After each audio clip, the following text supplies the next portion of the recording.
Bienvenidos al curso de cómo consolidar deudas sin recaer y recuperar tu paz mental.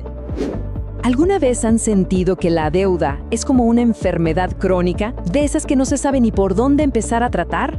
Bueno, hoy vamos a hacer justamente eso. Vamos a ponernos la bata de médico financiero para diagnosticar el problema de raíz y, lo más importante, encontrar el tratamiento. Usaremos una analogía muy simple, pero créanme, muy poderosa para entender cómo escapar de la deuda, de una vez por todas. Esta frase de verdad que le da en el clavo a lo que sienten muchísimas personas. Es un ciclo que no para, de estrés, de confusión. El material que analizamos lo llama, y con muchísima razón, la montaña rusa de los pagos. Y es que esta historia le suena a muchísima gente. Pensemos en un arquetipo, llamémosle Carlos, alguien con un buen trabajo, un buen ingreso, pero que aún así vive con esa presión constante, luchando para cerrar el mes entre varias tarjetas y préstamos. Bueno, para bajarnos de esta montaña rusa, nuestro diagnóstico va a seguir 5 pasos clave. Vamos a ir desde entender la psicología detrás del endeudamiento hasta calcular nuestra verdadera capacidad de pago. ¿Listos? Empecemos con el primer síntoma. A ver, el primer paso en cualquier diagnóstico es entender los síntomas. Y en este caso, los síntomas no son físicos, son mentales. Veamos cómo la deuda nos afecta a la cabeza y, sobre todo, cómo afecta nuestras decisiones. La fuente lo explica de una forma muy interesante. Hacer malabares con distintas fechas de pago, diferentes tasas de interés, todo eso crea lo que llama un impuesto al ancho de banda cognitivo. ¿Qué significa esto en español? Pues que nuestra mente se agota, se satura y nos cuesta muchísimo más pensar con claridad y planificar a futuro. Y ojo, porque esta carga mental nos mete en un círculo vicioso que es muy peligroso. El estrés por el dinero nos lleva a buscar un alivio rápido, una recompensa inmediata, y muchas veces la encontramos en compras impulsivas. Lo irónico es que eso solo empeora la deuda y, por lo tanto, genera todavía más estrés. Es una verdadera espiral. Ok, ya entendimos los síntomas. Ahora vamos a analizar el virus en sí. Vamos a diseccionar el costo real de pedir dinero prestado, porque es justo ahí donde se esconde el verdadero problema. Y aquí está una de las trampas más comunes. Nos venden una tasa mensual que parece chiquita, inofensiva, pero el verdadero veneno está en la tasa efectiva anual, la TEA. Fíjense en el ejemplo.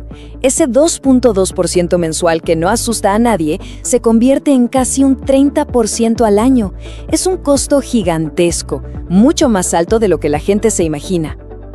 Este gráfico ilustra brillantemente el concepto de las zonas de riesgo. Porque hay deudas, y por deudas, las que están en la zona roja, como las tarjetas de crédito con tasas altísimas, cercanas al máximo legal, esas son tóxicas, son veneno puro para las finanzas y deben ser la prioridad número 1 a la hora de pagar o consolidar. Bien, ya entendemos la condición. Ahora es momento de un examen mucho más detallado. La fuente lo llama una auditoría forense, pero a mí me gusta pensarlo como si fuera una resonancia magnética de nuestras finanzas personales. La pregunta clave es, ¿cómo se puede ordenar todo ese caos de información que está regado en extractos, correos y apps? La clave es simple, pero súper poderosa.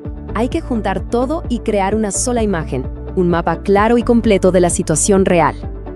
Una tabla como esta es, básicamente, nuestra resonancia magnética. Esto es oro puro. Consolida todo en un solo lugar. El saldo, la tasa de interés real, el pago mensual, hasta los seguros y comisiones que a veces ni vemos. Y lo más importante es que nos permite calcular nuestra temperatura financiera real, la tasa de interés promedio ponderada que estamos pagando por todo nuestro endeudamiento. Ok, la auditoría nos muestra a quién y cuánto le debemos, pero ahora viene la parte de ser detectives. ¿Por dónde se está escapando el dinero en el día a día? Muchas veces sin que nos demos cuenta. Para esto, el material que analizamos nos da 3 categorías con nombres que la verdad son geniales y muy fáciles de recordar para identificar esas fugas de capital casi invisibles.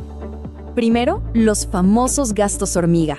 Ya saben, el cafecito de la mañana, el snack de la tarde, parecen insignificantes, ¿verdad? Uno por uno no duelen, pero cuando se suman a fin de mes, cuidado, pueden llevarse hasta un 15% de los ingresos sin que uno se dé ni cuenta. Luego están los gastos vampiro. Estos son más sigilosos, operan en la oscuridad, por así decirlo. Son todos esos pagos automáticos que se debitan de la cuenta cada mes, suscripciones que ya no se usan, membresías olvidadas, nos chupan el dinero lentamente. Y finalmente los gastos fantasma. Con estos, el dinero simplemente ¡puff! Se va y uno se queda pensando, ¿y yo qué recibí a cambio? Pues nada tangible. Las comisiones bancarias, los costos de manejo de las tarjetas, son el ejemplo perfecto. Perfecto. Con un diagnóstico completo de las deudas y de los hábitos de gasto, ahora sí podemos establecer un pronóstico que sea seguro y sostenible.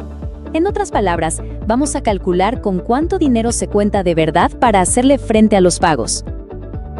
Y para esto, la Fuenta nos da una fórmula muy conservadora y sobre todo muy prudente. La idea es simple. A los ingresos netos le restamos los gastos vitales, o sea, arriendo, comida, transporte, lo esencial, y a ese resultado lo multiplicamos por 0.40. Y ese número, el 40%, es la cifra clave. Es el umbral máximo de nuestro dinero disponible que debería irse a pagar deudas. Si un nuevo pago, una consolidación, lo que sea, supera ese 40%, es una señal de alerta roja. Es un indicador de fragilidad financiera extrema. Y aquí está la lección más importante de todas. Este proceso de diagnóstico no es para asustarse, para nada. Es para obtener claridad. Y la claridad da poder. Porque un buen diagnóstico es siempre el comienzo de la solución. Con esta información se deja de operar a ciegas y se empieza, por fin, a tomar el control. Así que, con estas herramientas sobre la mesa, la pregunta ya no es si se puede escapar de la deuda. La pregunta es, ¿cuál es ese primer dato que cada persona necesita descubrir sobre sus propias finanzas para empezar a trazar ese plan de escape? El primer paso, como siempre, depende de cada quien. Síguenos para más cursos de finanzas personales.